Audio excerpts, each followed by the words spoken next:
香港直通巴啊！每次帶客過嚟呢度睇樓或者係影視頻咧，都係一個好熟悉嘅環境。因為咧，我童年就喺呢個區域長大嘅，所以索一索都有好濃烈嘅童年回憶。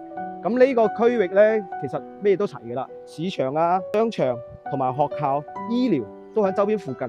講就講緊老城區，睇下呢個盤奇關悅來，本地開發商精心打造嘅豪盤嚟嘅。咁我哋廢話唔多講啦，先睇下整體嘅園林嘅宋式風格。啱啱穿過咗一個小區嘅入戶大堂，嚟到呢一個係咪煥然一新？感覺好似穿越咗一個公園咁咩？冇錯，呢一個設計就係一個宋式嘅風格。小橋流水、迎客松，同埋佢一個花巨資打造嘅一啲木材啊，呢啲全部都係堅真材實料堅嘢嚟㗎，亦都好復古，係咪先？咁好啦，咁呢個小區咧亦都唔會孤寒喎，佔地90畝，佢嘅容積率1.5咋，車位比仲恐怖。基本上你睇埋4代住宅，冇一個盤夠佢打，車位比係俾到1比2嘅，絕對係一個家庭配2個車位。到期時亦都唔需要爭啦，唔似得某車4代宅咁樣，佢嘅車位比可能係1比1.幾或者1比1.5，咁到時可能個車位比稀缺嘅時候，你賣又賣得貴。不好意思，我始終都係中意啲大盤，因為佢嘅園林綠化同埋整個用地面積係比較充裕。你好似我成家人食飽飯嘅時候，落小區行行，亦都有足夠嘅空間去散步。但係呢一個盤好得意嘅喎，佢做咗一個係專門為動物而設嘅一個活動區，亦都有小朋友嘅兒童樂園區。咁我哋身後邊啱啱睇過嘅呢一個咧，呢個就會所嚟嘅。咁呢一邊咧，佢係打造一個係巴厘島式嘅一個泳池，仲裝埋金邊嘅添。而家咧，我哋整個盤嘅在售情況，而家呢邊做緊嘅係2期啊。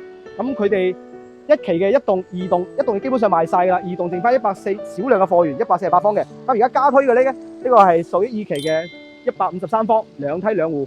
陣間我哋上去睇睇個樣板房。OK， 但係睇一套148方嘅交標，咁佢係專梯專戶嘅，咁呢一個面積咧都屬於係利用使用嘅。咁呢一套148方實用面積去到120%嘅話，咁佢係做到5房3衛雙套間嘅。咁佢對開呢兩邊嘅話咧，咁佢呢邊咧就主人房，呢邊咧就你可以做佢係一個長輩房又得。咁呢套長輩房咧亦都係套間嚟喎，你所以瞄一瞄睇一睇。咁佢亦都係朝南睇園林嘅。出翻嚟呢個客廳，因為創意間嗰度咧，佢係將呢一個陽台咧就完全封咗，擴大咗個客廳嘅使用面積嘅。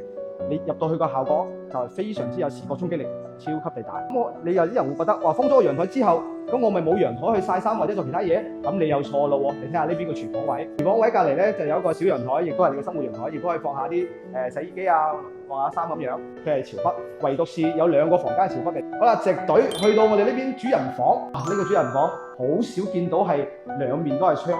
亦都係通風效果亦都好 OK 嘅。呢個位置睇園林啊，同埋睇景觀亦都係非常之一流，都係朝南嘅。咁 OK，咁呢度嘅交標嘅標準咧，亦都非常之高嘅，用料亦都好實在。咁佢整體嘅層高咧達到4代住宅嘅3.1.5米嘅層高。咁佢嘅中央空調同埋一個控制面板呢啲嘢用料都唔差，亦都可以落到你嘅手上。咁維度單價咁嘅使用面積大概都15000幾起，咁你又啱唔啱咧？不妨評論區留言啦。